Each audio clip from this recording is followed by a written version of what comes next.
ஓகேவா? 1983 ஃபஸ்ட்டு எங்கள் அப்பா வேதாத்ரி மகரிஷியை பார்த்து இந்த இந்த மனவளக்கலை மன்றத்தில் சேர்ந்து எல்லா பாடத்தையும் அவர் கற்றுக்கிட்டு 1985 ஒரு குருவா ஆறார். 1985 அதுக்கப்புறம் எங்கள் ஊரில் கிராமத்தில் கொண்டலாம்பட்டிங்க கிராமத்தில் மன்றம் வச்சு ஒரு நிறைய பேருக்கு இதை சொல்லிக் கொடுக்குறாரு. 86 மகரிஷியை வர வச்சு அங்கே ஒரு மண்டபத்தில் கல்யாண மண்டபத்திலேயே காய்கல்ப கோர்ஸ் ஒன்று நடத்தி அப்போயே ஒரு 100 பேரை வர வச்சு போனேன். அப்போ எங்களெல்லாம் எங்கள் அப்பா எங்களை காய்கல்ப கோர்ஸ் எடுக்க வச்சார். எடுக்க வச்சுட்டு மகரிஷி எங்கள் வீட்டுக்கு வந்து சாப்பிட்டுட்டு பொள்ளாச்சி போகிறாரு. ஸோ 85 வேதாத்ரி மகரிஷியோட எங்கள் குடும்பம் இணைந்திருக்கிறது. நான் வந்து எங்கள் அப்பா இருக்கிற வரைக்கும் நான் ஜாஸ்தி படிச்சிட்டதுனால இந்த கோர்ஸ் ஜாஸ்தி கற்றுக்கல. டிகிரி படிக்க எங்கள் மெட்ராஸ் வந்தபோது 88 மெட்ராஸ் வரேன். அப்பா 89 இறக்குறாரு. அதுக்கப்புறம் அப்பா சொல்லி கொடுத்த ஒரு தியான பயிற்சி இருக்கேன்னு மகரிஷி திருப்பி நான் திருவான்மையூருக்கு போய் அங்கே கற்றுக்க ஆரம்பித்தேன். 89 இந்த தியான பயிற்சி மனவளக்கலை பயிற்சி எல்லாத்தையும் கற்றுத்து 96 மகரிஷிகிட்ட மாஸ்டர் கோர்ஸ் சர்டிஃபிகேட்டு பொள்ளாச்சியில் போய் ஆலையாரில் போய் வாங்குகிறேன் 96. ஸோ 96 முழுக்க மகரிஷியுடைய அவருடைய வாழ்க்கை எப்படி வாழணும் அந்த எல்லாமே கற்றுக் கொடுத்தார் அவர். அதை நான் கற்றுருக்கேன். அதனால தான் இந்த வாழ்க்கை இவ்வளோ தூரம் நான் வந்ததுக்கு காரணமே அவருடைய வாழ்க்கை கல்வி தான். அதில் எனக்கு தெரிஞ்சது அவர் கூட இருந்தது, அவரோட பாடங்களை படித்தது ஒரு சப்ஜெக்டாக ஒவ்வொரு வாரம் பேச போகிறேன். இன்றைக்கி நான் பேச போகிற சப்ஜெக்ட் என்னன்னா, பிறப்பிற்கு முன்னும் இறப்பிற்கு பின்னும் உயிரின் நிலை. இப்போ எல்லாரும் உயிரோடு இருக்குன்னு எல்லாருக்கும் தெரியும். ஆனால் ஸோ இன்றைக்கி பேச போகிற டாபிக் வந்து பிறப்பிற்கு முன்னும் இறப்பிற்கு பின்னும் உயிரின் நிலை அப்படின்னு ஒரு டாபிக். மகரிஷி பேசின டாபிக் தான் அது. எல்லாரும் உயிரோடு தான் இருக்கும், மகரிஷி சொன்ன வார்த்தைகள். ஆனால் யாருக்குமே உயிர்னா என்ன என்பது தெரியாது. உயிரை பார்க்கவும் முடியாது. அது நம்ம ஐம்புலன்களில் பார்க்க முடியாத ஒரு சிறு துகள். அது பார்ட்டிகள், எனர்ஜி பார்ட்டிகள் மகரிஷி சொல்லுவார். அது உயிரோடு இருக்கும்போது எப்படி இருந்தது அங்கிறதுக்கு முழுக்க அவர் சயின்டிஃபிக்காக சப்ஜெக்டாகவே கொடுத்துருக்காரு. அதை நான் ஒன்றா இப்போ நான் சொல்லிடுறேன். ஸோ மகரிஷி பொறுத்த வரைக்கும் உயிர்னா ஒரு எனர்ஜி பார்ட்டிகள், ஒரு விண் அலை. பாடி உள்ளார கிட்டத்தட்ட லட்சக்கணக்கான உயிர் பார்ட்டிகல்ஸ் வந்து சுற்றிக்கிட்டே இருக்குது. இதனால தான் வந்து எந்த விஞ்ஞானியோ அல்லது டாக்டர்ஸோ பாடி அறுத்து கூட பார்த்துட்டாங்க, எங்கேயுமே உயிர் அவங்களால கண்டுபிடிக்க முடியாது. ஏன்னா கருவிகளால் அதை பார்க்க முடியாது. எந்த கருவிகளாலும் அவங்கள பார்க்க முடியாது. மகரிஷி என்ன சொல்றாருன்னா, பிறப்பதற்கு முன்னும் இன்னும் உயிரின் நிலைன்னா, ஃபஸ்ட்டு உயிரின் என்னன்னு இப்போ உயிரோடு இருக்கும்போது உயிரின் நிலை தெரிஞ்சாதான் எப்படி அதுக்கு முன்னாடி இருந்தது பின்னாடி எப்படி போகுதுன்னு உங்களுக்கு சொல்ல முடியும்னு சொல்லிட்டு, ஸோ பிறப்பதற்கு முன்னாடி எப்படி இருந்ததுங்கிறத இப்போ ஒரு எக்ஸாம்பிள் அவர் சொல்கிறார். இந்த உலகம் தோன்றதுக்கு ஆரம்பமே ஸ்பேஸ், பியூர் ஸ்பேஸ், சுத்த வெளின்னு மகரிஷி சொல்லுவார். இப்போ நம்ம சராசரி எல்லாம் நம்ம பார்க்குறோம், ஸ்டார்ஸு, கேலக்சிஸு, சூரியன் எல்லாம் பார்க்குறோம். இதெல்லாம் தாண்டி போனால் பியூர் ஸ்பேஸ், அதாவது சுத்த வெளின்னு சொல்லுவாங்க. இதை தான் வந்து சுத்த வெளியை காட்டுறதுக்கு தான் நம்ம சிவனை வடிவடித்தாங்க. எதுவுமே வடிவில்லாத ஒருங்கிறது காட்டுறதுக்கு தான் சுத்த வெளியை காமிச்சாங்க. அந்த சுத்த வெளியிலிருந்து வெளிவந்த ஒரு விண் எனர்ஜி பார்ட்டிக்கல் தான் வந்து இந்த எல்லா ஸ்டார்ஸு, கேலக்சிஸு எல்லாத்தையும் உருவாக்கினது. ஸோ எல்லா ஸ்டார்ஸு எல்லாம் எடுத்து பார்த்தா எனர்ஜி பார்ட்டிகல் ஒரு தொகுப்பு தான் எல்லா அண்டங்கள் பண்ணும். அதுக்கப்புறம் கடைசியாக வந்து அதே பஞ்சபூதங்களாக வந்து பூமியில் வந்து ஸ்டார்ட் ஆகுது. நிலம், நீர், நெருப்பு, காற்று, விண். இந்த அஞ்சு சேர்ற இடத்துல உயிர் துகள் வந்து உணர்ச்சியாக வர ஆரம்பிக்குது. ஒரு உயிராக ஃபஸ்ட்டு புழு ஆகுது, அப்புறம் ஈரறிவு உயிராக வருது. அப்படியே ஒரு உயிர் 5 அறிவு வரைக்கும் வருது. கடைசியாக மனுஷனா 6வது அறிவாக உயிர் வந்து மலர்ச்சி படுகிறதுக்கு சொல்கிறார். அந்த உயிர் எப்படி தோன்றுறது அப்படின்னு நம்ம கேட்க முடியாது. தாய் தந்தையருடைய உயிர் தான், அவங்களுடைய 2 பேரோட உயிர் சேர்ந்து தான் ஒரு உயிர் கருவில் வளருது. ஆனால் நிறைய பேர் முதல்ல வந்துருந்து என்னன்னா, ஒரு உயிர் வந்து குழந்தைக்கு எப்போ வருதுன்னா 7வது வயசுல 7வது மாதம் தான் வருதுன்னு அப்போல்லாம் சொன்னாங்க. இது வந்து சயின்ஸ் வளர்கிறதுக்கு முன்னாடி. அதுக்கு மகரிஷி சொல்கிற காரணம் என்னன்னா, 7 மாதம் வரைக்கும் அந்த கரு வந்து எல்லாம் ஒவ்வொரு பார்ட்ஸாக கட்டப்படும் போது நுரையீரல் வந்து 7வது மாதம்தான் முழுக்க நுரையீரல் கட்டப்பட்டு சுவாசம் வருது. மூச்சு தான் உயிர்னு அந்த காலத்தில் நம்பிட்டு இருந்தாங்க. ஸோ 7 மாதம் முடிஞ்சோடனே அந்த அந்த கரு மூச்சு விட ஆரம்பிக்கும் போது அப்போ தான் உயிர் வந்துச்சுன்னு நினச்சி, ஸோ உயிர் 7ஆம் மாதம் கழிச்சு தான் வருது, அந்த கருவுக்கு வருதுன்னு நினச்சி, அதனால தான் 8ஆம் மாதம் வந்து அந்த இது ஃபங்க்ஷன் வச்சாங்க. என்ன ஃபங்க்ஷன்? அது வளைகாப்பு ஃபங்க்ஷன் வச்சாங்க அதை. ஆனால் உயிர் வந்து கரு உருவாகும் போதே 2 உயிர் சேர்ந்துருது, அப்போ வரத உயிர் வரதில்லை மகரிஷி சொல்லுவார். அப்புறம் அவர் ஒரு டாக்டர்னால எப்படி ஒரு கரு ஒவ்வொரு மாதமும் எப்படி வளர்ந்தது அதை சொல்கிறார். மொதல் மாதம் அது வந்து எக்ஸாம்பிளோட அது நம்மளோட நம்பரோட தொடர்பு வச்சுருக்காங்க. 1ஆவது மாதம் ஒரு கோல் மாதிரி இருக்கும் அந்த கரு, அதனால் கம்பம் மாதிரி இருக்கனால 1ன்னு வச்சாங்க. 2ஆவது மாதத்தில் தலை வருது அந்த கருவுக்கு, அதனால் 2 தலை வர்ற மாதிரி 2ன்னு வச்சாங்க. 3ஆவது மாதம் வந்து கால் வருது, அதனால் கால் காட்டுறதுக்கு 3ஆவது மாதம். 4ஆவது மாதம் கரு வந்து மூக்கு வளர்றதுனால மூக்கை காட்டுறதுக்கு 4ஆவது வச்சாங்க. 5ஆவது மாதம் செவி காது வர்றதுனால இந்த காது காட்டுறதுக்கோசம் இப்படி கொண்டு வந்து 5 யூனிட் கொண்டு வந்தாங்க. 6ஆவது மாதம் நகம் வளருது, இங்கே 6லேருந்து மேலே வருது, ஒரு வளர்கிற மாதிரி காட்டுறது 6ஆவது மாதம். 7ஆவது மாதம் வந்து இப்படி காட்ட 2 இது எலும்புகளும் நரம்புகளும் ஃபுல்லாக கட்டுப்போதனால அது 7ன்னு காட்டினாங்க. 8ஆவது மாதம் அந்த கரு வந்து முழுக்க எல்லாம் பாடி ஃபுல்லாக ஃபார்ம் ஆகிடுது, மேலேயும் கீழேயும் ஃபார்ம் ஆகிறதுனால அது 8ஆவது மாதம்னு வச்சாங்க. 8 நம்பர் குடித்தாங்க. 9ஆவது மாதம் கரு ரெடியாகி குழந்தை வெளியே வரத்துக்கு அதை தலைகளை 9 இப்படி போட்டு இப்படி கொண்டு வந்து 6 தலைகளை போட்டு 9 வெளியே வரத்துக்கு ரெடியாகிற மாதிரி காட்டினாங்க. 10ஆவது மாதம் கருவும் அம்மாவும் தனியாக வெளியே வந்துடுறாங்க, 1 0. இந்த 10 தான் உலகத்திற்கு அத்தனை எல்லா நம்பரும் இந்த 1 to 10 தான். இது கருவனுடைய வளர்ச்சியை காட்டுறது தான் இதை பண்ணாங்க அப்படின்னு மகரிஷி அந்த சயின்டிஃபிக்காக ஒரு இதில் பாட்டாகவே வருதுன்றார்.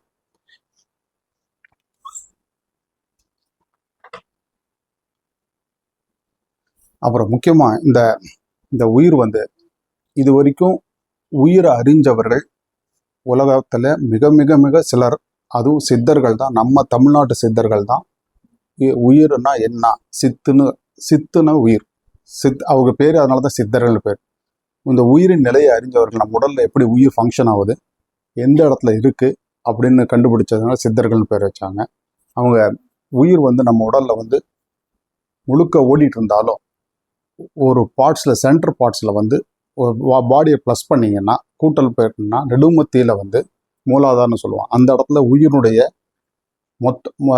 பாடி ஃபுல்லும் சுற்றினாலும் அது சென்டர் பாயிண்ட். அதே மாதிரி உயிரிலிருந்து வெளியே வர ஒரு அலை தான் காந்தன்னு சொல்லுவாங்க, ஜீவகாந்தன்னு சொல்லுவாங்க. அதுக்கும் சென்டர் பாயிண்ட் அந்த மூலாதாரம். வித்து நாதத்துக்கும் சென்டர் பாயிண்ட் அந்த மூலாதாரம். இந்த 3 இருக்கிற இடத்துக்கு தான் கருமையன்னு சயின்ஸ் ஜெனட்டிக் சென்டர்னு பேர் வச்சுருக்காங்க இங்கிலீஷில். மகரிஷி கருமையன்னு சொல்கிறாங்க. ஸோ இப்போ உயிரோடு இருக்கும்போது இந்த உயிர் எப்படி நமக்கு மனம் அலைன்னு எல்லாருக்கும் தெரியணும், மனம் எப்படி ஃபங்க்ஷன் ஆகுது யாருக்குமே தெரியல. அதுவும் ஒரு அலை. உயிர் ஒரு பார்ட்டிகல்ஸ் வந்து சுற்றிகிட்டே இருக்கும்போது அதுலேருந்து வெளியே வர ஒரு அலை, விரிவு அலை வந்து அங்கே சுற்றி இருக்கிற சுத்த வெளியோட ஜாயின் ஆகும்போது அது தன்மாற்றம், டிரான்ஸ்ஃபர்மேஷன் ஆகும். ஆகிறதுனால இப்போ கண்ணில் டிரான்ஸ்ஃபர்மேஷன் ஆகுது, ஒலியாக நம்ம லைட் ஆகும், செவியில் நம்ம கேட்கும்போது அது சவுண்ட் ஆகும், டேஸ்ட் ஆகும், ஸ்மெல் ஆகும், தொடு உணர்வாகும். இந்த 5 உணர்வுகள் தான். இது வேறு நத்திங் பட் நம்மளுடைய பயோ மேக்னட்டிசம், ஜீவகாந்த உடல் இருக்கிற ஜீவகாந்தம் வந்து நம்ம ஸ்டாக்கை வந்து செலவு பண்ணி நாம் அனுபவிக்கிற ஒரு இதுதான் மனம். இதை உணர்றது மனம். இப்போ தூக்கம் எப்படி வருதுன்னா 2 ஃபங்க்ஷன் நம்ம பாடியில் நடந்துட்டுருக்கு. Autonomous nervous system and central nervous system. Mind, heart, நுரையீரல் தான் அதான் தானாக ஃபங்க்ஷன் ஆகிட்டு இருக்கு. நாம் சொல்லி பண்ணுறதே கிடையாது, அது நடந்துகிட்டே இருக்கும். சென்ட்ரல் நர்வஸ் சிஸ்டத்தில் வந்து நாம் சொல்லி பண்ணுற ஃபங்க்ஷன்ஸ் நிறைய இருக்குது. இப்போ கை தூக்குறது, கண் முடிக்க பார்க்குறது, இதெல்லாம். இந்த 2 ஃபங்க்ஷனுக்கும் பாடியில் வந்து ஜீவகாந்த சக்தி தேவை. ஜீவகாந்த சக்தி ஓரளவுக்கு கீழே இறங்கிச்சுன்னா இந்த சென்ட்ரல் நர்வஸ் சிஸ்டம் ஸ்டாப் ஆகிடும் ஆட்டோமேட்டிக்காக. நாமளாக நினைக்கிற சிஸ்டம் மைண்ட் ஃபங்க்ஷன் எல்லாத்தையும் ஸ்டாப் பண்ணி நமக்கு ஆட்டோமேட்டிக்காக தூக்கம் வந்துடும். இதே அந்த ஜீவகாந்த சக்தி ஜாஸ்தி ஆக ஆக ஆக தானாக விழிப்பு நிலை வந்துடும். ஸ்டாக்கு கீழே போனால் தூக்கம் வந்துடும், ஸ்டாக்குக்கு மேலே போனால் ஆட்டோமேட்டிக் விழிப்புணர்வு வந்துடும். ஸோ பாடி ஃபுல்லாக இருக்கிற உயிரினுடைய முக்கியமாக அது உயிர் ஜீவகாந்தன்னு தெரிஞ்சால் தான் எல்லாமே மொத்தமும் தெரியும். ஸோ உயிர் ஒரு பார்ட்டிகல் சுற்றிகிட்டே இருக்க ஒரு எனர்ஜி பார்ட்டிகல், உள்ளார இறைவெளிங்கிற ஒரு வெற்றுவெளி இருக்கு. அதோட சேரும்போது அது உரசும் போது வெளிவர்ற ஒரு விரிவலை தான் ஜீவகாந்தம். ஒரு எக்ஸாம்பிள், நீங்கள் கத்தியை சாணம் பிடிக்கிறீங்கன்னு வச்சுங்க. சாணம் பிடிக்கிற வராங்கல்ல, ஒரு ஒரு கத்தியை வைப்பாங்க, கத்தி சாணம் பிடிக்க. அப்போ அந்த கத்தியை வச்சா பொறியா பயங்கரமாக ஒரு லட்சக்கணக்கான பொறி வெளியே வரும். அந்த மாதிரி தான் உயிருங்கிறது அந்த சாணக்கல் மாதிரி சுத்துறது. அதில் கத்திங்கிறது இது இறைவெளிங்கிறத நிறைவெளியில் நம்ம சுற்றும் போது அது வெளிவர பொறி தான் இந்த ஜீவகாந்த சக்தி. எவ்வளோ லட்சக்கணக்கான பொறி அதில் வரும். அதனுடைய மொத்த எனர்ஜி எவ்வளோ, நமக்கு எந்த அளவுக்கு அது உள்ளார பாடியில் நம்ம எனர்ஜி இருக்கோ, அதாவது உயிரினுடைய ஆற்றல்னும் அந்த ஜீவகாந்தம் இருக்கிற வரைக்கும் தான் உடல் நல்லா ஃபங்க்ஷன் ஆகும். இப்போ இது தூக்கத்தை பற்றி சொன்னேன். அதுக்கடுத்தது அதாவது நீங்கள் இது வைக்கும்போது கூட அந்த இதில் பார்த்தீங்கன்னா பொறியாக பயங்கரமாக அந்த சுற்றும் போது பார்த்தீங்கன்னா பொறியாக நிறைய போயிட்டே இருக்கும். அந்த அந்த அந்த கான்செப்டை தான் அந்த இதுவும் புக்கர் இன்ஸ்ட்ரக்ட்.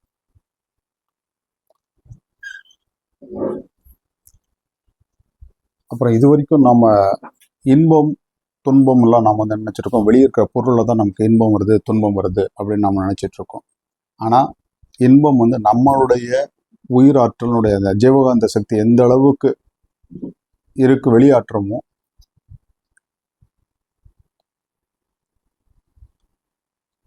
ஃபார் எக்ஸாம்பிள் ஒரு ஸ்வீட் சாப்பிட்றீங்க, ஒரு ரசகுல்லா சாப்பிட்டீங்கன்னு, 2 ரசகுல்லா சாப்பிட்டா இனிப்பாக இருக்குது. அதே 3வது ரசகுல்லா சாப்பிட்றீங்க, ஆனால் உங்களால் அந்த இன்பத்தை பார்க்க முடியும்.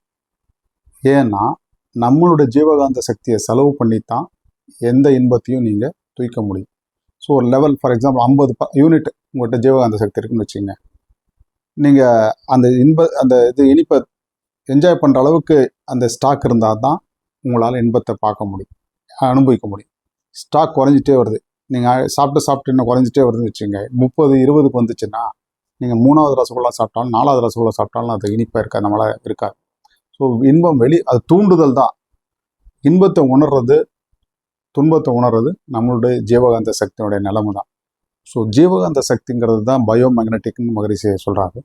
அது உற்பத்தி ஆகிறத பற்றியும் நல்ல தெளிவாக அதை தெரிஞ்சுக்கணும். நம்ம உயிரிலிருந்து வெளியே வர்ற ஒரு அலை, அது ஸ்டாக் எவ்வளோ இருக்குன்னு, இந்த 3க்கும் எங்கே தங்கி இருக்குன்னு, நம்ம உடல் எங்கே தங்கியிருக்குன்னு மகரிஷி சொல்கிறாருன்னா, ஒரு பேட்டரியில் நம்ம செல் பேட்டரி இருக்கல, அதில் எலக்ட்ரிசிட்டி ஸ்டோர் பண்ணி வைக்கிறாங்கல்ல, கொஞ்ச நாளைக்கு நம்ம இது லாச்சில் எல்லாத்தையும் போடுறோம். அதில் கெமிக்கல்ஸ் வச்சு அந்த பேட்டரி உள்ளார வச்சு எலக்ட்ரிசிட்டி ஸ்டோர் பண்ண முடியாது, ரொம்ப கஷ்டப்பட்டு அதை ஸ்டோர் பண்ணி வச்சுருப்பாங்க. அந்த மாதிரி நம்ம உடலில் உயிர் பயங்கரமான ஆற்றலுடைய ஒரு எனர்ஜி. அதை ஸ்டோர் பண்ணி இருக்கிற ஒரே இடம் விந்து நாதங்கிற அது ஒரு கெமிக்கல் காம்பவுண்ட். அதில் தான் ஸ்டோர் ஆகி அது நிற்கிது.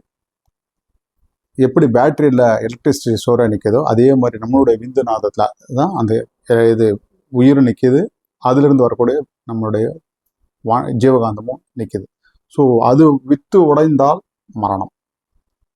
வித்து உடையாமல் இருக்கிற வரைக்கும் தான் நம்ம உடலில் உயிர் இருக்கும். எல்லா மரணம் அடைஞ்சவங்களுக்கும் பார்த்தீங்கன்னா வித்து உடஞ்சி வெளியே வந்துடும், வித்து நாதம் உடஞ்சி வெளியே வந்துடும். That is the most important. இது அப்புறம் வலி, வியாதி, மரணம். எப்படி வலி வருது?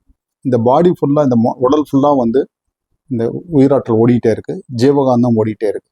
எங்கேயாவது ஒரு இடத்துல ஒரு குறுக்கு ஏற்புன்னு வச்சுங்க, ஷார்ட் சர்க்யூட், ஒரு அறுத்துக்கிறீங்கன்னு வச்சுங்க, உடனே உங்களுக்கு பெயின் தெரியும், வலி தெரியும்.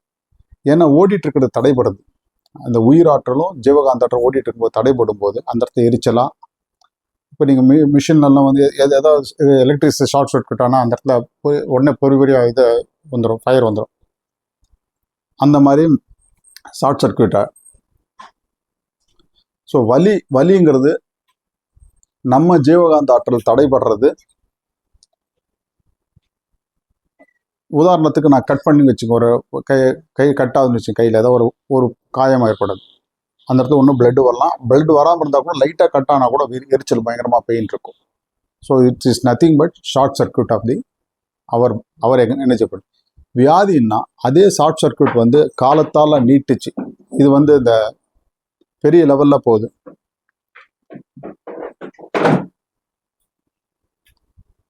இந்த ஷார்ட் சர்க்யூட் வந்து இடத்தால் நீட்டிக்குது, காலத்தால் அதே 1 மாதம் 2 மாதம் அப்படின்னு ஜாஸ்தி ஆகுதுன்னு வச்சுக்கோங்க. அந்த எனர்ஜி நம்மளுடைய உயிராற்றல் வந்து பாடியிலிருந்து வெளியே போயிட்டே இருக்கும். உயிராற்றலும் சரி, அந்த ஜீவகாந்தம் வெளியே போயிட்டே இருக்கும். இதுதான் வியாதி வந்தால் நம்முடைய அவங்களால எல்லா வேலையும் பண்ண முடியாதுன்னா, உயிராற்றல் ஜீவகாந்த சக்தி இருந்தால் தான் அவங்களால எல்லா வேலையும் பண்ண முடியும், எல்லாம் நம்ம நார்மலாக இருக்க முடியும். ஸோ வியாதியினாலையும் உயிராற்றல் வெளியே போயிட்டே இருக்கும், ஜீவகாந்தம் வெளியே போயிட்டே இருக்கும்.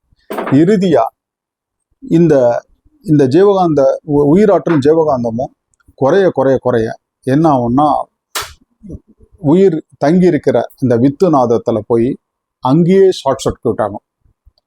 அந்த இடத்துலயே பிரிவடையும் போது வித்து நாதம் உடையும். வித்து நாதம் உடைந்தால் அதிலிருந்து மொத்த உயிரினுடைய சென்டர் பாயிண்ட் தான் வெளியே வந்துச்சுன்னு வச்சுக்கோங்க. ஸோ பாடி தனியாக உயிர் தனியாக போயிடும். இதுதான் உடலில் இருக்கிற உயிரினுடைய முழு தாத்பரியம். ஆனால் அதுக்கு அடுத்தது எல்லாரும் இப்போ உயிரின் நிலை முன்னாடி என்னன்னு நம்ம 3ஆக பிரித்தோம். நம்ம பிறப்பிற்கு முன்னு, இறப்பிற்கு முன்னும், இப்போ நான் இப்போ சொன்னதெல்லாமா வந்து இப்போ இருக்கிற உயிர் நம்ம எப்படியெல்லாம் ஃபங்க்ஷன் ஆகிட்டுன்னு நான் சொன்னேன். பிறப்பிற்கு முன்னே என்னன்னா, அப்பா அம்மாட்டிருந்து உயிர் வருது. அந்த அப்பா அம்மாட்டிருந்துக்கு எப்படின்னா, அந்த தாத்தா பாட்டி வரிசையாக அப்படியே போனால் முதல் ஆணிதி மனிதன் தோன்ற பார்த்தீங்கன்னா அவங்ககிட்ட இருந்து உயிர் வருது. அத்தனை உயிர் தொடரா எல்லா பதிவுகளும் இந்த ஜீவனில் வரும், எல்லாம் வரும். அவங்களுக்கு முன்னாடி போன்றது தான் நான் சொன்ன இந்த உலகம் தோற்றம். ஆதிநிலை இறைவன்லேருந்து அண்டங்கள் வந்து எல்லா கேலக்சியும் வந்து, அதுக்கப்புறம் நம்மளுடைய பூமி வந்து, பூமியிலேருந்து ஓர் உயிர்லேருந்து 5 அறிவு வந்து, அதுக்கப்புறம் தான் மனுஷன் வரான். அதனால தான் அத்தனை பதிவுகளும் அந்த ஓரிலிருந்து 5 அறிவு வரைக்கும் இருக்க அத்தனை பதிவுகளும் அந்த உயிரில் இருக்கிறதுனால தான் நமக்கு நாய் மாதிரி அப்பப்போ ஜீவன்களுடைய இந்த 5 அறிவு ஜீவனுடைய குணாதிசயங்கள் நமக்கு வரும். கடிக்கிறது, மனுஷனுக்கு எரிச்சலா விழுவுறது, இதெல்லாம் ஜீவராசிலிருந்து வந்த பதிவுகள் தான். மொத்தமும் எதுவுமே தடைப்படலை. இதையெல்லாம் சரி பண்ணுறது தான் இந்த நம்ம இதில் இந்த சத்சங்கத்தில் சேர்ந்து இதெல்லாம் மனுஷனாக மாறுறதுக்கு. ஏன்னா எல்லா பதிவுகளும் இருக்கு, எல்லார்ட்டையும் இருக்குது. தருணம் வரும்போது வெளியே வரும். அந்தந்த தருணம் வரும்போது கோபம் வர்றது எல்லாமே முக்கியமான காரணம் வந்து இந்த 5 அறிவு ஜீவன்களுக்கு வந்தது தான். அவங்களுக்கு தெரியாது, பாவம். அதுங்களுக்கு உணவு உற்பத்தி பண்ண தெரியாது. 5 அறிவு ஜீவங்கள் 1லேருந்து 5 வரைக்கும் இன்னொரு உயிரை பிடிச்சி அப்படியே சாப்பிட்டு அப்படியே வாழுது. அதுக்கு தப்பு இல்லை, ஏன்னா அதுக்கு உணவு உற்பத்தி செய்ய தெரியும். ஆனால் மனுஷனுக்கு உணவு உற்பத்தி செய்ய தெரியும். அவனுக்கு முக்கியமாக இந்த கோபம், இந்த பழி வாங்குறது, இன்னொருத்த பொருளை திருடுறது, 3 குற்றங்கள் தான் உலகத்தில் மகரிஷி அடிக்கடி சொல்லுவார். அது எங்கே உருவாச்சுன்னா இந்த ஜீவன்கள் தான் உருவாச்சு. அதுங்க சாப்பாட்டுக்கு வருஷம் ஒரு உயிரை கொல்லுது, அப்புறம் அந்த உடலை திருடி சாப்பிடுது, அது வாழும் உரிமையை பறிச்சிருது, அந்த இன்னொரு ஜீவன் வாழும் உரிமையை பறிச்சிருது. இந்த 3 தான் குற்றம். இந்த குற்றத்தில் தான் எல்லா குற்றமும் அடங்கியிருக்கு. அந்த ஜீவன்களுக்கு அது தப்பு இல்லை, குற்றமாகவும் தெரியாது, குற்றமும் கிடையாது. ஆனால் மனுஷன் வந்து உணவு உற்பத்தி செய்ய ஆரம்பித்த பிறகு அவன் ஏன் மற்றவருடைய பொருளை திருடணும், மற்றவனுடைய உரிமையையும் பறிக்கணும், இன்னொரு உயிரையும் வதை பண்ணணும், கொலை பண்ணணும், வதை பண்ணுறது, இதெல்லாம் வேண்டான்னு அவர் அதனால தான் அவர் சொன்னது. அதனால தான் ஜீவன் பதிவுகள்னு வந்ததை நம்ம மாற்றணும் அப்படின்னு சொன்னோம். ஸோ உயிர் வந்து ஆரம்பத்தில் இறைவன்றிருந்து அதாவது இறைநிலையிலேருந்து ஒரு ஸ்டேஜாக வந்து கடைசியாக இருந்து 5 அறிவு வந்து, அப்புறம் மனுஷனாக ஒருத்தர் ஃபஸ்ட்டு பிறந்து வந்தது இன்னைக்கு வரைக்கும் தொடர்ந்த இது எல்லா பதிவுகளும் உயிரினுடைய நடுமத்தையில் கருமையத்தில் ஆன்மாவில் பதிவாயிருக்கு. விடுபடவே விடுபடாது. அந்த நிலைமைக்கு போய் இப்போ அந்த மன பக்குவத்துக்கு போய் நின்னா அது எல்லாமே பார்க்க முடியுங்கிறார் மகரிஷி. எல்லாமே தெரிஞ்சுக்கலாம், ஆரம்பத்துலேருந்து வரைக்கும் தெரியுங்கிறார். இப்போ ரேடியோவில் ஒரு டியூன் பண்ணுறீங்க, 101 வச்ச வருது இல்லை, 102 வச்ச வருது இல்லை, எல்லா வேலையும் வந்துட்டு இருக்கு. ஆனால் அந்தந்த அலைக்கு போனால் உங்களால் கேட்க முடியும். அதே மாதிரி அந்த அளவுக்கு மன அலைச்சல் உங்களுக்கு கம்மியானா உயிரின் இதை நீங்கள் எல்லா உண்மையும் உங்களுடைய உள்ளாரியே இருக்குது அப்படின்னு மகரிஷி சொல்லுவார். இப்போ அதுக்கு அடுத்தது இறப்புக்கு பின், இப்போ வந்து முன்னாடி சொன்ன வாழும் காலத்தில் உயிர் நம்ம பாடி ஃபுல்லாக இருக்கிறது நான் சொன்னேன். உயிர் இறந்த பிறகு எங்கே போகுது? அந்த காலத்தில் ஒன்றும் சயின்ஸ் வளராத காலத்தில் மக்களை திருத்துறதுக்கு வருஷம் இறந்த பிறகு உயிர் வந்து சொர்க்கத்துக்கு போகுது, நரகத்துக்கு போகுது, அதனால் ஒழுங்கா இருங்க, தப்பு செய்யாதீங்க, நல்லது செய்யுங்க அப்படின்லாம் சொன்னாங்க. ஆனால் இன்னைக்கு அதெல்லாம் யாரும் நம்ப மாட்டாங்க. மொத்த உலகம் எல்லாருக்கும் தெரியும் இன்னைக்கு. அண்டா சராசரி அத்தனையும் சயின்ஸில் வந்துருச்சு. ஸோ இன்னொரு உலகம் எங்கே இருக்கும்போது யாரும் நம்ப மாட்டாங்க. அது எப்படி உயிர் எங்கே போகுது ஆஃப்டர் டெத்து, இறப்பு இருக்குன்னு எங்கே போகுதுங்கிறதுக்கு மகரிஷி அதுக்கு வேலை. ஸோ இப்போ மரணத்திற்கு பிறகு உயிர் எப்படி எங்கே போகுதுங்கிறது இப்போ அதுக்கப்புறம் மித்த டவுட் நான் மற்ற சொல்கிறேன். மரணத்துக்கு பிறகு மரணத்தை 3 வகையாக பிரிக்கலாம். ஒன்று இயற்கை மரணம், அதாவது வயசாகி 80 வயசு 70 வயசு வயசாகி இயற்கை. 2வது திடீர் மரணம், ஆக்சிடென்ட்டு, சூசைடு, மர்டர். இது 3 திடீர் மரணம். 3வது மரணம் வந்து உண்மையை அறிஞ்ச ஞானிகள், மகா பெரியவரோ மகரிஷியோ, அந்த மாதிரி பெரிய பெரிய பெரிய ஞானிகள் வந்து உண்மையை அறிஞ்சவங்க. அவங்க சாதாரணமாக அவங்க எப்போ மட்டும் அவங்க நினச்சா அவங்க இறக்க முடியும் அவங்களால. சமாதி நிலைன்னு சொல்லுவாங்க அதுக்கு. ஸோ மரணத்தில் 3 வகை இருக்குதுல்ல. இவங்களுக்கு யார் யாருக்கு எப்படி போய் உயிர் எங்கெங்கே போகுதுன்னு மகரிஷி சொல்கிறாரு. இயற்கை மரணம் அடைகிறான்னு வச்சுக்கோங்க. ஒரு 80 வயசா 70 வயசா இயற்கை மரணம் அடைகிறாங்க. அவங்களோட உயிர் வந்து பாடி விட்டு வெளியே வரணும். வித்து உடஞ்சி வெளியே வந்தோடனே உயிர் வந்து எங்கே போய் சேரணும்னா நேராக பரம்பொருள்கிட்ட ஆதி நிலையாகிற தெய்வ நிலையிட்ட போய் சேரணும். அதை வந்து சுத்த வெளி அப்படின்னு சொல்லுவார் மகரிஷி. எல்லா அண்டத்தையும் தாண்டினது அது. ஆனால் வினைப்பதிவுகள் இருந்துச்சுன்னு வச்சுக்கோங்க, அவங்க செஞ்ச பாவங்கள் இருந்துச்சுன்னு வச்சுக்கோங்க, அது உடனே போவாது. உடல் விட்டு உயிர் வெளி வந்துருச்சு, ஆனால் அதுக்கு அந்த அளவுக்கு பவர் கிடையாது. மற்ற உயிர் மாதிரி அதனோட வீக் போயிடுது. ஏன்னா எல்லா எனர்ஜியும் போய் வெளியே வர உயிராற்றல் உடனேவும் போகிறதுக்கு வினைப்பதிவு விட மாட்டேங்குது. அது வந்து என்ன பண்ணால் இங்கே சுற்றிட்டே இருக்கும், இந்த உலகத்திலேயே சுற்றிட்டு இருக்கும். யார் ஒத்த அந்த வினைக்கு யார் இருக்காங்களோ அவங்களோட போய் அந்த உயிர் போய் சேருமா. அது சேர்ந்து அந்த வினையை கழிச்சாகணும். அதுக்கு ஒரு வினைகள் ஒரு 10-15 வினைகள் இருந்தால் அதை கழிச்சே ஆகணும். அதை கழிச்சுட்டு தான் போக முடியும். அந்த உயிர் வந்து இறைவனோட போய் சுத்தமாக தான் போய் சேர முடியும். அதுக்கு வருஷம் என்ன பண்ணுறாங்கன்னா ஒரு சடங்குகள் வச்சாங்க. நம்ம அப்பா சாகுறாங்க, தாத்தா சாகுறாங்கன்னா அந்த உயிர் ஏதாவது வினை இருந்துச்சுன்னா அதை நாங்களே அந்த உயிரை நாங்கள் ஏற்றுக்கிறோம் அப்படிங்கிறதுக்கு வருஷம் தான் பாடியை, அதாவது இறந்தவர்கள் பாடியை வீட்டு வெளியே வச்சுட்டு விளக்க வச்சு அந்த பாடியை சுட்டுங்கும்பாங்க. பையன் பேரன் 2 பேர் தான் சுற்றணும். ஆக்சுவலாக சுற்றும் போது என்னன்னா அந்த பாடியை அந்த உயிரை நாங்கள் ஏற்றுக்கிறோம், மிச்சம் மீதி எது இருந்தாலும் நாங்கள் ஏற்றுக்கிறோம், நாங்கள் அந்த வினை எங்ககிட்டே இருந்து நாங்களே கழிக்கிறோம். அவங்களோட சோல் இன்வோக்கிங் தான் அதுக்கு பேர் வினை அந்த சடங்குக்கு. ஆனால் இன்றைக்கி எல்லாம் சுற்றுறாங்க, தேவையில்லாது. ஸோ சுற்றிட்டு என்ன வேணால் அந்த உயிர் வந்து மிச்சம் மீதி உயிர் அந்த பசங்களோட போய் சேரும்போது கொஞ்சம் முரண்பாடுகள் வருங்கிறதுக்கோசம் ஒரு 16 நாள் அது போய் ஐக்கியமாகணும் இல்லை அந்த உயிரோட, இன்னொரு உயிர் ஒன்றாகணும் இல்லை. இந்த 16 நாள் சடங்கு வச்சு அவங்க வீட்டை விட்டு வெளியே போகக்கூடாது. உணவு முறையில் கட்டுப்பாடுகள், நிறைய கட்டுப்பாடு கொடுப்பாங்க. அந்த 16 நாள் சடங்கு அந்த ஊர்லாம் கிராமத்துலலாம் பயங்கரமாக பண்ணுறாங்க, இங்கே எப்படின்னு தெரியல. ஸோ அதுக்கோசம் தான் அந்த 16 நாள் சடங்குகள். ஸோ அப்பா அம்மாவுடைய உயிரை நாம் ஏற்றுக்கிட்டு நாம் கழிக்கிறது, மிச்சம் மீதி இருக்கிறது கழிக்கிறது. இது வந்து இயற்கை மரணம். திடீர் மரணமாக சூசைடு, மர்டரு, ஆக்சிடென்ட். அந்த உயிர் ஃபுல் பவர்ஃபுல்லாக இருக்கும். 30 வயசு 40 வயசில் இறக்குறாங்கன்னு வச்சுங்க. அந்த உயிர் வந்து வயலண்ட் உயிர்னு பேர் அதுக்கு. அது யார் இப்போ பண்ணுறாங்களோ பக்கத்தில் போகிறாங்களோ அவங்களோட போய் ஜாயின் ஆகிறதுக்கு சான்ஸ் இருக்குது. முக்கியமாக ப்ரொஜெக்ட் ஆகுதுன்னு வச்சுங்க, நம்மளுடைய ஆன்மா ப்ரொஜெக்ட் ஆகும் சம்டைம்ஸு. இது ஜீவகாந்தம் வந்து அதான் பெரியவங்க அன்றைக்கெல்லாம் சொல்லுவாங்க, சென்ட் அடிச்சுட்டு நைட்டில் போகாதீங்க, சென்ட்டு போட்டு பூ வச்சுட்டு நிறைய வெளியே போகாதீங்க அப்படின்னு சொல்லுவாங்க. ஏன்னா நம்ம அந்த சென்ட் வாசம் நம்ம ஜீவகாந்த வெளியே ஜாஸ்தி வெளியே வரும், அதை அனுபவிக்கிறதுக்கு வருஷம். அப்போ அந்த உயிர் வந்து அதோட அட்டாச் ஆகிடும். ஜீவகாந்த உடலை விட்டு ஜாஸ்தி வெளியே போகும்போது இந்த உயிர் அட்டாச் ஆகிடும். அதுதான் பேய் பிடிச்சதுன்னு சொல்கிறதெல்லாம். பேய் ஓட்டும்போது சொல்லும் அந்த உயிர், நான் இந்த ஊர்லேருந்து வந்தேன், நான் இந்த ஊர் என்னை இப்படி கொண்டுட்டாங்க. அங்கெல்லாம் போய் பார்த்தா அது உண்மையாகவே இருக்கும். ஏன்னா அது அந்த உயிர் தான் அது இங்கே வந்து அட்டாச் ஆகிருக்கு. அதை பேய் ஓட்டு அந்த உயிர் வெளியே அனுப்புறதுக்கு ட்ரை பண்ணுவாங்க, முயற்சி பண்ணுவாங்க. இது திடீர் மரணத்தில் ஆகிற இது. 3வது மரணம் சொன்ன சமாதி, அதாவது உண்மை அறிந்தவர்கள், அவங்களுக்கெல்லாம் பிரச்சனையே இல்லை. பெரிய மகான்கள் அவங்க, எல்லாத்தையும் அறிஞ்சவங்க, எல்லாத்தையும் திறந்தவங்க. அவங்க உயிர் நேரடியாக ஸ்ட்ரைட்டாக போய் இறைவனிட போய் சேர்ந்துடும். அப்புறம் இன்னொரு கருத்து இருந்தது, இறப்பவங்க தான் வந்து பிறக்கிறாங்க அப்படின்னு கருத்து பழைய காலத்தில் இருந்தது. எங்கள் தாத்தா தான், எங்கள் பாட்டி தான் எனக்கு பிள்ளையா பிறந்திருக்கு அப்படின்லாம் சொல்லுவாங்க. எந்த இறந்தவங்களும் ஒரு கருவுள்ளார போய் போகவே முடியாது. அது வந்து தெரியாமல் அந்த காலத்தில் சொன்னது. கேரக்டர் ஒன்றா இருக்கலாம், ஜீன்ஸில் கேரக்டர் ஒன்றா வரலாம், அப்படி சொல்லியிருக்கலாம் அவங்க.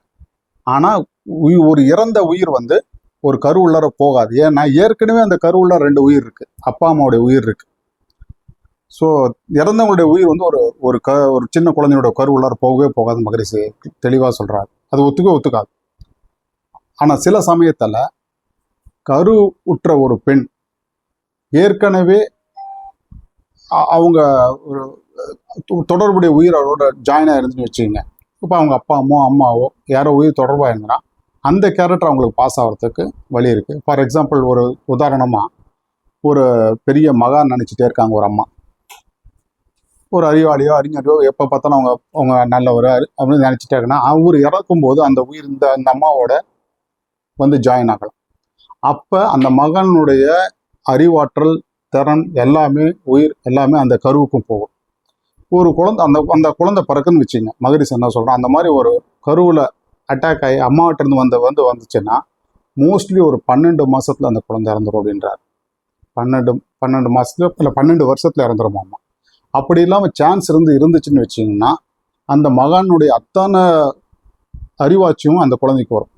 ஒரு உதாரணமாக மகரிஷி சொல்கிறாரு, ஒரு குழந்தை வந்து 6 வயசில் அப்படியே இது ராமாயணத்தை அப்படியே ஒப்பிக்குதாங்க, மகாபாரத ராமாயணத்தை ஒப்பிக்குதாங்க 6 வயசில்.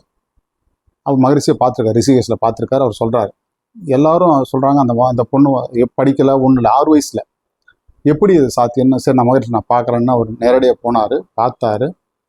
அந்த குழந்தைக்கு யாரை கொடுத்தாலும் அந்த பொண்ணு சாப்பிடாது. அந்த குழந்தை மகரிஷி பழம் கொடுத்துட்டு பேசுகிறாரு. அப்போ தான் அவர் கண்டுபிடிக்கிறாரு, இது ஒரு மகானுடைய உயிர் வந்து அதில் வந்து ஐக்கியமாயிருக்கு அப்படின்னு. ஸோ இந்த மாதிரி அப்பா அம்மாட்டிருந்து வரலாமே ஒழிய கரு உள்ளார போகிறதுக்கு எந்த விதமான சான்ஸும் கிடையாது. இதை தான் அந்த காலத்து அதை முதல்ல சொன்னது, குழந்தை கருவில் வந்தது என்னுடைய பாட்டி வந்தாங்களா, கிடையாது, அந்த மாதிரி கிடையவே கிடையாது.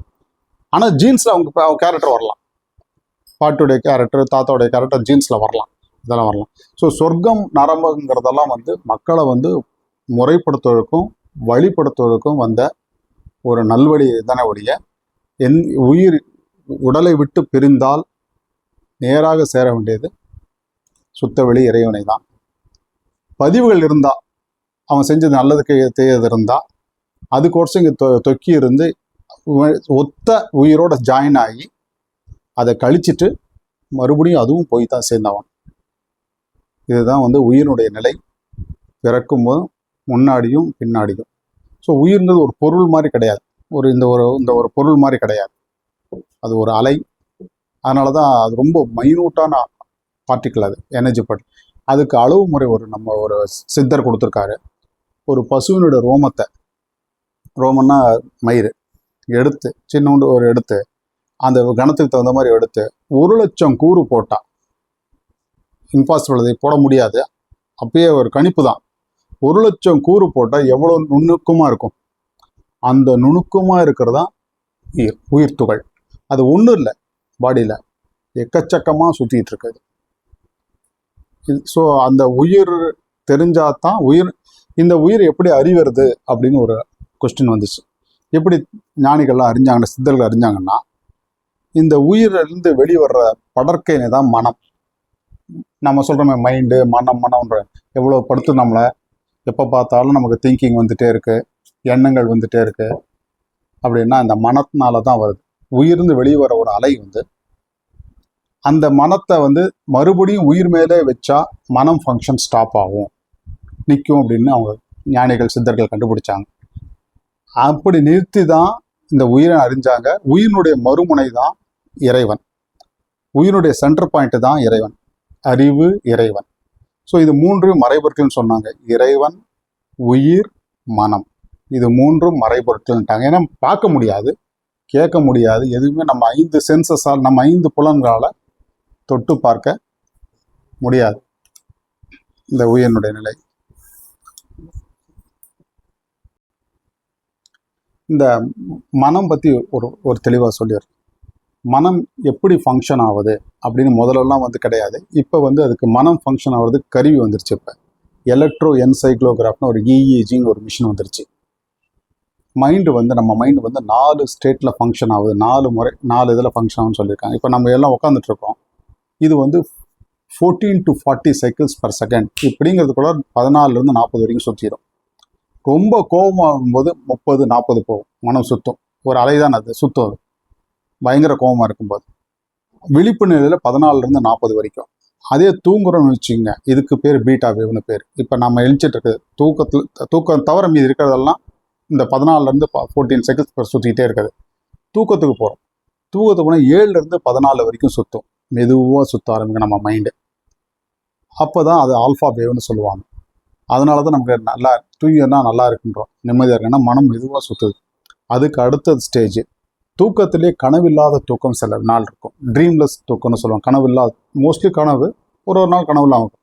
அது வந்து 4லேருந்து 7 வரைக்கும் சுற்றும். அது வந்து தீட்டா வேவ்னு பேர். ஃபஸ்ட்டு இப்போ நம்ம இருக்கிறது பீட்டா வேவு, தூக்கத்தில் ஆல்ஃபா வேவு, தீட்டா வேவ் மெதுவாக சுற்றும், கனவு இல்லாமல் தூக்கம். கடைசி ஒரு வேவ் இருக்குது, டெல்டா வேவ்னு பேர். 1லேருந்து 3 வரைக்கும் சுற்றும், மெதுவாக, இன்னும் ரொம்ப மெதுவாக சுற்றும் நம்ம மனது. அது வந்து கோமா பேஷண்ட்டுக்கு மட்டும்தான் டெஸ்ட் பண்ணியிருக்காங்க. இது வரைக்கும் கோமா பேஷண்ட் மட்டும் தான் அந்த அளவுக்கு சுற்றுறது. ஸோ அவ்வளோ மைண்டு காமாக சுற்றுறது அது 1 2 3. இதை தான் வந்து தியானத்தில் வந்து எப்படி கொண்டு வர்றது, அந்த ஸ்டேட்டு கொண்டு வர்றதுன்னு சித்தர்கள் கண்டுபிடிச்சாங்க. போக முடியும், ஒன்றுக்குவே போக முடியும், நிறுத்த முடியும், மனத்தை நிறுத்த முடியும் அப்படின்னு அவங்க கண்டுபிடிச்சாங்க. எங்கே எங்கேருந்து ஆரம்பிக்குதோ மனம் ஆரம்பிக்குதோ, நம்ம உயிர்லேருந்து வெளியே வருது இல்லை, அதை மனதை வந்து என்ன பண்ணாங்க, உயிர் மேலே வைக்க கற்றுக்கிட்டா. அதான் குண்டலினி தவத்தை அவங்க கண்டுபிடிச்சாங்க. உயிர் தான் குண்டலினிங்கிறது வேற ஒன்றும் இல்லை. குண்டம்னா நெருப்பு, அலின்னா ஆணும் கிடையாது பெண்ணும் கிடையாத ஒரு சக்தி. ஸோ எல்லார் பாடியிலையும் இருக்கிறது அந்த உயிருக்கு பேர் தான் குண்டலினி. அந்த குண்டலினி மேலேயே வச்சா எங்கிருந்து வருதோ, இப்போ கடல்ல இருந்து அலை வருது, அலை மனம்னு வச்சுக்குவோம். அதே அலை கடலில் போய் சேர்ந்தீங்கன்னா கொஞ்சம் உள்ளார போச்சுன்னா நிலையாயிரும். அலை வெளியே மட்டும் தான் இருக்கும், உள்ளார நிலையை தான் இருக்கும். ஸோ அந்த மாதிரி நிலையில கொண்டு போய் வைக்கிறதுக்கு தான் குண்டலினி தவத்தை உயிரில் மேலேயே வச்சு பழகி மன ஃபங்க்ஷனை ஸ்டாப் பண்ணாங்க. மனம் 40லேருந்து 1 வரையும் கொண்டு வந்து நிறுத்தின உடனே உயிரோட ஒன்றிடுச்சுன்னா உயிர் வந்து ஆல்ரெடி இறைவனுடைய எல்லாமே சேர்ந்து ஒன்றா தான் இருக்கும். ஈஸியாக அவங்க எல்லாமே கண்டுபிடிச்சாங்க அப்படின்னு மகரிஷி சொல்கிறார். இதை தான் இன்ட்யூஷன் சொல்கிறது. அதனால் அதுவே பேசும். உள்ளார போய் நின்னீங்கன்னா அதாவே பேசும் அப்படின்னு மகரிஷி சொன்னாங்க. ஸோ எல்லாமே நம்ம மனம்தான் காரணம்னு எல்லாம் நினைக்கிறாங்க. மனதை ஈஸியாக நம்மளால் கண்ட்ரோல் பண்ண முடியும், அதாவது முறைப்படுத்தி அதை நிறுத்த முடியுன்றாங்க. ஸோ இது மனத்தை பற்றியும் ஓரளவுக்கு உங்களுக்கு தெரிஞ்சுக்கணும். வேறு ஏதாவது டவுட் இருந்தால் ஒரு சப்ஜெக்டாக வரத்தை தான் சொல்கிறேன் நான். ஸோ உயிரை பற்றி முழுக்க அறிஞ்சால் மட்டும் பத்தாது, மனதை பற்றியும் தெரிஞ்சுக்கணும், அதுக்கப்புறம் இறைவன் பற்றியும் தெரிஞ்சுக்கணும். 3 மறைபொருட்கள். அதை ஃபுல்லாக தெரிஞ்சாதான் இந்த மற்ற இன்னொரு மனுஷனை வந்து உயிரை மதிப்பாங்க. அது வரைக்கும் மதிக்காம தான் போயிட்டுருப்பாங்க. அண்டமதில் உருவெடுத்து அறிவை பெற்று அவ்வறிவு 1 முதல் 6 ஆகி கொண்ட மேலாம் இவ்வுருவில் குறிப்பில்லாமல் கோடான கோடி எண்ணி அனுபவித்து கண்ட பலன் எனையறிய நினைந்தேன் அப்போது கருத்துணர்த்தி கனல் மூட்டி கருவாம் ஞான குண்டலினி எனும் என் மெய்யுணர் எழுப்பி எனை அறிவித்த குருவே அன்பே.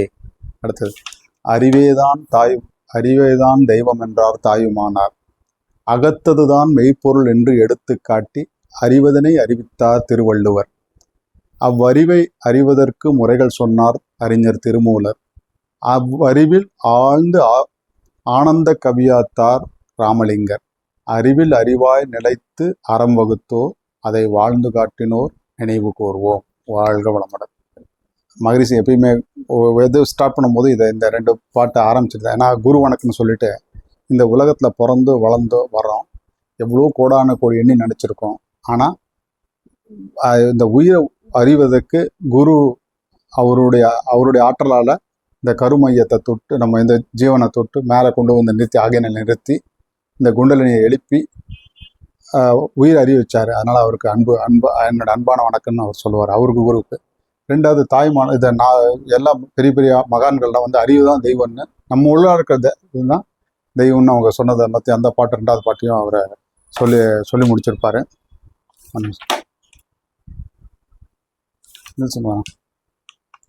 முதல்ல வந்துங்க இந்த தியானம் சொல்லி கொடுக்குறதால முதல்ல வந்து ரொம்ப கடினமாக இருந்தது அந்த காலத்துலலாம். இந்த குண்டலினி இந்த இந்த உயிர் சக்தியை வந்து மேலே கொண்டு வரது வந்து ஒரு 6 மையங்கள் இருக்குது. அதை மேலே கொண்டு வரதுக்கு ரொம்ப கஷ்டப்பட்டாங்களாம். அதாவது காட்டில் போய் தவம் செஞ்சு இது விரதம் இருந்து கல்யாணம் பண்ணிக்காமல் தனியாக இருந்து அந்த மாதிரிலாம் ரொம்ப ஒரு உயிர் சக்தி கீழே மூலாதாரம், சுவாதிஷ்டானம், அநாகதகம், விசுக்தி, ஆகினை, துரியன் ஒரு ஸ்டேஜாக கொண்டு வந்து உயிர் சக்தி உணர்றதுக்கு ஒரு 6 வருஷம் 7 வருஷம் ஆச்சாமா. இது எல்லாரால முடியாதுன்றது அதுக்கப்புறம் தான் வந்து இதை வந்து எப்படியாவது ஒரு லகுவான வழி கண்டுபிடிச்சாங்க. டைரக்டாக மூலாதாரத்துலேருந்து டைரக்டாக ஆகினைக்கு உயிர் சக்தியை கொண்டு வந்து ஒரு மேக்னெட்டை வச்சு எப்படி ஒரு இரும்பை இழுக்க முடியும், குருவுடைய சக்தியை யூஸ் பண்ணி மூலாதாரத்துலேருந்து அறிவை வந்து மேலே கொண்டு வந்து உயிர் சக்தியை மேலே ஆகினையில் கொண்டு வந்து வச்சாங்க. அவ்வளோ குயிக்காக பைபாஸ் பண்ணாங்க. அதை இல்லைனா 7 வருஷம் ஆகிடும். இந்த நீங்கள் உயிரை உணர்றதுக்கே 7 வருஷம் ஆகிடும்ட்டு அதை கொண்டு வந்து வந்தாங்க. அந்த உயிர் சக்தியை மேலே கொண்டு வந்தால் தான் நம்மளால் இந்த மனத்தை பற்றி அறிய முடியும். இல்லைன்னா இந்த உலகம், இந்த பொருள் இன்பம், உலக இன்பம் இதுலேயே தான் மனசு போயிட்டே இருக்கும். அதை தாண்டி வரதுன்னா இந்த ஆகினையிலேருந்து மேலே வந்தால் தான் முடியும்னு அவங்க பெரியவங்களை கண்டுபிடிச்சதுனால தான் இந்த குண்டலினி தவத்தை வந்து எவ்வளோ எளிமைப்படுத்த முடியும் அவ்வளோ எளிமைப்படுத்தினார். மகிழ்ச்சியும் வந்து எளிமைப்படுத்தினார். எல்லாரும் முதல்ல வந்து ஆண்கள் மட்டும்தான் அதை கற்றுட்டு இருந்தாங்க. பெண்களும் கற்றுக்க முடியும்னு சொல்லி கற்றுக்க வச்சாங்க. ஸோ இந்த உயிர் தவம் செய்ய தான் இந்த மனனுடைய ஃபங்க்ஷன் அவங்களால மெதுவாக கண்ட்ரோல் பண்ணிட்டு வர முடியும். ஸோ மனம் ஃபங்க்ஷன் கம்ப்ளீட்டானவே எண்ணங்கள் குறைஞ்சிடும்.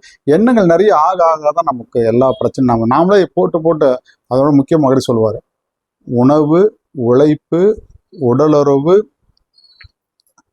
இது உறக்கம்